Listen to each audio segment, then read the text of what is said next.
দেশের স্পোর্টসের আধুনিকায়নে কাজ করে যাচ্ছে বসুন্ধরা গ্রুপ। ইউরোপ আমেরিকার সঙ্গে তাল মিলিয়ে বসুন্ধরা স্পোর্টস সিটিতে নতুন নতুন খেলাধুলার আয়োজন করে চলেছে। সেই ধারাবাহিকতায় বসুন্ধরা স্পোর্টস সিটিতে প্যাডেল টেনিস টুর্নামেন্ট আয়োজন। অ্যাডভান্স বিগিনার ও ওমেন্স ক্যাটাগরিতে 20 দলের টুর্নামেন্টে ফাইনালের মধ্য দিয়ে পর্দা নামলো। 3 ক্যাটাগরিতে চ্যাম্পিয়ন হয়েছেন রাকিন শাহানিয়ান, রাজীব সারতাজ ও কারিশমা ফারিয়া জুটি। দেখেন, এটা ফার্স্ট টুর্নামেন্ট। প্যাডেল বাংলাদেশে খুব একটা বেশি দিন হয়নি, শুরু হয়েছে। সো সবাই একটা ইমপ্রুভমেন্টের জায়গায় আছে। আই এম শিওর যে খেলা যত টুর্নামেন্ট হবে, যত এখানে খেলা চলতে থাকবে, সবাই আরও বেশি ইমপ্রুভ করবে এবং আরও কম্পিটিটিভ হতে থাকবে।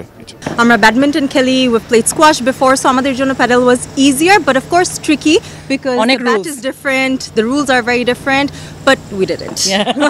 এখানে বসুন্ধরা যা করেছে, ইটস আ ফ্যান্টাস্টিক ফ্যাসিলিটি। এখানে অনেকগুলো কোর্ট আছে, অনেক ইভেন দুবাই থেকে কোচও নিয়ে আসছে তারা। সো এখানে মানুষজন কোচিংও করতে পারে। সো এখানে খেলে খেলেই মেইনলি আমাদের সব প্র্যাকটিস হয়েছে। দেশের মানুষের সামনে নতুন খেলা প্যাডেল টেনিস। আন্তর্জাতিক প্যাডেল ফেডারেশনের কাছে কোর্টের মান যাচাইয়ে বসুন্ধরা স্পোর্টস সিটি চিঠি পাঠিয়েছে।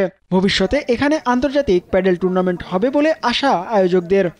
কোর্টগুলো এখন পর্যন্ত আন্তর্জাতিক মানের। আপনারা জেনে আনন্দিত হবেন যে আমরা আসলে ইন্টারন্যাশনাল প্যাডেল ফেডারেশনের কাছে আমরা এই কোর্ট নিয়ে আমরা কিন্তু অলরেডি আমরা চিঠি পাঠিয়েছি যে আমাদের এখানে তারা আমাদেরকে সহযোগিতা করতে চেয়েছে এবং চেয়েছে যাতে আমরা ইন্টারন্যাশনালি আমাদের জানি প্যাডেল ফেডারেশনটি তাদের সাথে সংযুক্ত হই। খুব দ্রুত ইন্টারন্যাশনাল প্যাডেল এখানে অনুষ্ঠিত হবে। এটা আসলে অদূর ভবিষ্যতে ভাবার কিছু নাই, খুব কাছাকাছি আমি দেখতে পাচ্ছি। সেহেতু এটা সবার মাঝে এখন ছড়িয়ে গেছে এবং সবাই ইন্টারেস্টেড টু প্লে। এ ধরনের উদ্যোগ দেশের ক্রীড়াঙ্গনে বৈচিত্র্য আনার পাশাপাশি তরুণদের মাঝে সুস্থ বিনোদনের দ্বার উন্মোচিত হবে বলেও আশা করেন আয়োজকরা। জিহাদ আল হাসান, নিউজ 24, ঢাকা।